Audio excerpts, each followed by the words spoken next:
ஒரு அமெரிக்காவில் வந்துட்டு ஒரு ட்ரெயின்ல ஒரு சயின்டிஸ்ட் போயிட்டு அவங்க முன்னாலே இன்னொரு அவரை விட ஒரு கொஞ்சம் சின்ன வயசு அவர் வந்து ஒரு பைபிள் படிச்சுட்டு இருக்காரு. சயின்டிஸ்ட் கேட்கறாரு, என்னப்பா நீ பண்றேன்னு சொல்லி, நான் என்ன வாட் ஆர் யூ டூயிங் சொன்னா, இப்போ படிச்சுட்டு இல்லை வாட் யூ ஆர் டூயிங் சொன்னா, சயின்டிஸ்ட் ஆஹா என்ன படிச்சுட்டு இருக்கேன், பைபிள் அப்படின்னு சொல்றாரு. ஏன்பா அறிவு இருக்கா அவனுக்கு? இது வந்து சயின்டிபிக் யுகம், சயின்டிபிக் காலம், எங்கேயோ போயிட்டு இருக்கோம், நீ சயின்டிஸ்ட்னு சொல்ற, நீ வந்துட்டு இந்த ரிலிஜன் கடவுள் பைபிள் கிறிஸ்து அப்படி படிச்சுட்டு உட்காந்துருக்கிய. இப்படி சயின்டிஸ்ட் நாமளே இப்படி உட்காந்துட்டா எப்படிப்பா நாடுக்கு இந்த மக்களுக்கெல்லாம் என்ன ஆகுறது? கொஞ்சம் கூட அறிவு வந்து வளர்த்துக்க வேண்டாமா? இனிமையாவது அந்த புக்கு இந்த பைபிள் இதெல்லாம் தூக்கி போடு, கடவுள் மண்ணாங்கட்டி. சரி சரி, நான் வந்து ஃப்ரீயா இருந்தா இந்த கார்டு நீ வந்து என்ன பாரு, பேசலாம். சரி, ஸ்டேஷன் வந்தது. இறங்கி போகும்போது நான் உனக்கு அறிமுகப்படுத்தினேன், நீ எனக்கு அறிமுகப்படுத்தலையே. சரி, என்கிட்ட ஒரு கார்டு இருக்குன்னு கார்டு கொடுக்குறாங்க. கார்டு பார்க்குறாங்க, அது தாமஸ் ஆல்வா எடிசன்.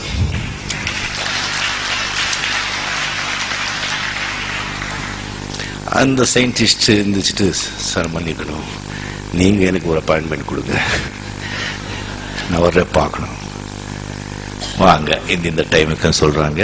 அந்த டைமுக்கு தாமஸ் ஆல்வா எடிசன் அவங்க லேபுக்கு இந்த சயின்டிஸ்ட் போறாங்க. அந்த லேப்ல வந்துட்டு ஒரு மெக்கானிக்கல்ல வந்து ஒரு சோலார் சிஸ்டம் வந்துட்டு ஒரு மாடல் வந்து பெருசா வந்து தாமஸ் ஆல்வா எடிசன் செஞ்சு வச்சிருக்காங்க. அது அந்த சயின்டிஸ்ட் பார்த்துட்டு என்ன சொல்றாரு, அது இவ்வளவு அருமையா இருக்கு, இது யார் செஞ்சாங்க, எப்படி செஞ்சீங்க, இங்க வந்து இந்த ப்ராடக்ட்ஸ் எல்லாம் எங்க கிடைச்சது, எத்தனை நாள் ஆச்சு இது அப்படி கேட்கும்போது, இல்லைங்க நான் ஒன்றும் செய்யல, திடீர்னு ஒரு நாள் வந்து கதவு திறந்து பார்த்த அது அங்கே இருந்தது.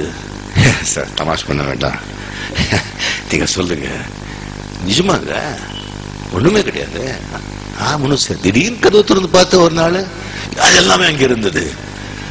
Sir seriously I am asking, is 1 to 1 சொல்லுங்க.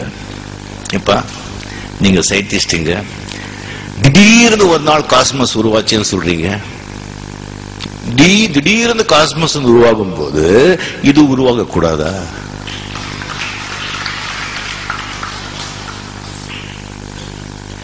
Creation, where there is a creation there should be a creator. படைப்பு இருந்தா படைப்பாளி இருந்துதான் ஆகணும். Without a creator there is no creation. So கடவுள் இருக்கார்.